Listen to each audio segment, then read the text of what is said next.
Usually we do great, greater, and greatest, but I can't. This is just the greatest, the greatest, and the greatest. Let's start with LeBron James. He's 37 years old in his 18th NBA season, and he dropped 56 points on the Warriors to stop the bleeding for the Lakers. 56 points! It's ridiculous. I mean, what level? He's achieved near Michael Jordan level, but has held it for how many years now? Meantime, you know what else was the greatest? Nikola Jokic. He did something only Wilt Chamberlain did. A 45-point triple-double, 30 points in the fourth quarter and overtime. And when you add the shooting percentage from the field plus the steals and the blocks, he's the only player ever to hit certain statistical milestones in that game. It's absurd. Except that this was the greatest. Jason Tatum, who told me on the radio this morning he saw what LeBron James did and thought, yeah, I'm going at that. Dropped 54 on the Nets. The highest number of points ever scored on the Brooklyn Nets. All three of these dudes, this is ridiculous. Meantime, the Nets' four-game losing streak has dropped them to 9th in the East, and NBA BPI has all but ruled out the preseason favorites from winning the title. They now have less than a 1% chance to win the title, according to BPI, but remain the betting favorites to come out of the Eastern Conference. Tim Legler joins me now. Legs, can KD bring this team to the finals? He can. He can. Has he not reminded you of that over the last couple of performances? If you've got him, you've got a chance because there's no answer for him. He can trump anything you throw at him defensively. And for him to hit his stride this quickly after being off is a great sign for them. But look, the Nets still have a lot of cards they haven't shown yet because they haven't been together. At this version, you added 3 starters in that trade with Philadelphia. 2 of those guys are going to be major playoff contributors with Curry and Drummond. The third one hasn't taken the court yet.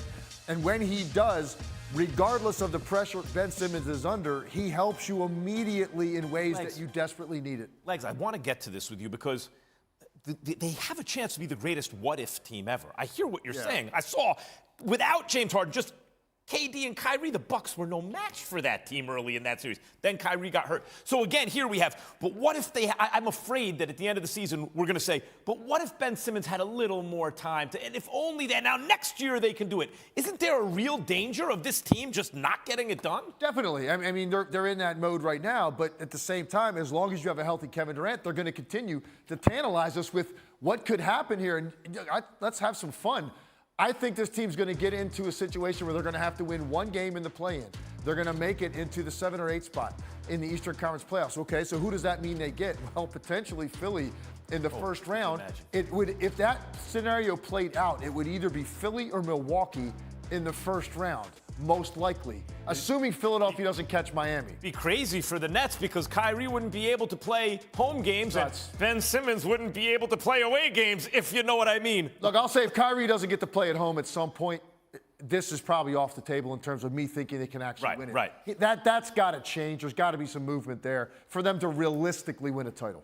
How does Kyrie's role change with Goran Dragic on the team now? It doesn't really. I think Goran Dragic is just a guy that gives you more depth. He's got a lot of playoff experience. He's steady. Steve Nash trusts him. But Kyrie is just a guy that's going to be what he is at his best, which is stay in the second lane and just go attack and be a raw scorer. We'll leave the facilitation to guys like Kevin Durant and now a guy like Dragic who you've added to the mix.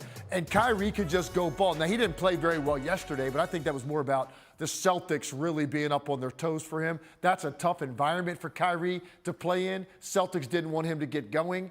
Durant was cooking, so Kyrie didn't really put his stamp on that game. But considering how little this guy's played this year, he's actually been really, really good the nights he has played. I called the game last weekend when he basically beat the Bucks by himself on the road. So he's capable of that. Add Durant, and then the playmaking and defense of Simmons is what's so intriguing. What's that going to look like? Because he's going to give them 2 aspects they desperately need, playmaking and a guy that can guard any of the top perimeter guys they're going to face. A lot of sneaky older veterans who can, or guys coming off injury in the Eastern Conference. Oladipo here, and I forgot they had Oladipo. I forgot he was on their team. Me too. Right, but all in the East, and also the Nets with Dragic. Dragic, for the minutes he's on the floor, is still pretty good. Do the Nets have enough around their star players to make it out of the East? I think they do because of what they got back in the hall with Philly. I really do. Because you're talking about they added 3 starters.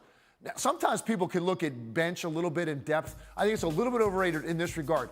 Some of those starters become your de facto backups at other positions when you've got enough in your starting lineup. And I think that's kind of what they have. I mean, Curry can replicate anything that Joe Harris was going to do. And Joe Harris, by the way, struggled in some pressure moments for them last year after he went away. He led the league in three-point shooting and then basically disappeared at key moments. That's not going to happen to Curry. And then Drummond gives you the size and beef you're going to need if you play like, say, a team like Milwaukee, when you need big bodies in the lane to bother Giannis. So I do think they got a lot back in that trade. Ultimately, it's going to pay off. They just need, like we've been saying, time together. And in the playoffs, you go 8 deep, unless you're Doc Rivers, then you have a bench unit below the playoffs. But normally, the rotations shrink. Thanks for watching ESPN on YouTube. For live streaming sports and premium content, subscribe to ESPN+.